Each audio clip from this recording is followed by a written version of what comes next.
Hello hi guys, please ఈ వీడియోని తప్పకుండా చూస్తారని అండ్ సబ్స్క్రైబ్ చేసుకోకుండా మర్చిపోరని ఆశిస్తున్నాను. కేరళ నర్సు నిమిషా ప్రియ కేసు అయితే వాయిదా వేయడం జరిగింది. బ్లడ్ మనీ అంటే ఏమిటంటే ఈ వీడియోలో మనం చర్చించుకుందాం గైస్. హత్య తీవ్రమైన నేరంలో ఇచ్చే పరిహారాన్ని హత్యకు గురైన కుటుంబానికి ఎంత ఇవ్వాలి, ఎంత స్వీకరించాలి అనే దాన్ని పైన సిరి చట్టం ప్రకారం నేరాలు రుజునైన తర్వాత దోషిని బాధిత కుటుంబాలని క్షమిస్తుంది. ఆ తర్వాత శిక్ష అనేది తప్పుతుంది.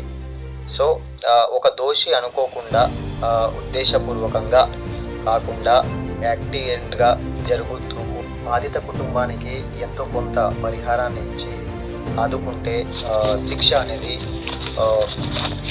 కొంతనైనా వారు చేసిన ఎంతో కొంత దాంతో శిక్ష తప్పుతుందని నేను అయితే నమ్ముతున్నాను గైస్. కేరళకు చెందిన నిమిషా ప్రియ రక్షించడం అంటే ఏకైక మార్గం బ్లడ్ మనీ అనేది తెలుస్తుంది నేనైతే.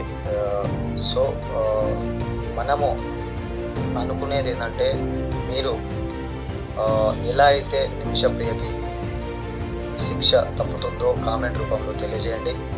మనం బై నెక్స్ట్ వీడియోలో కలుద్దాం. Take care.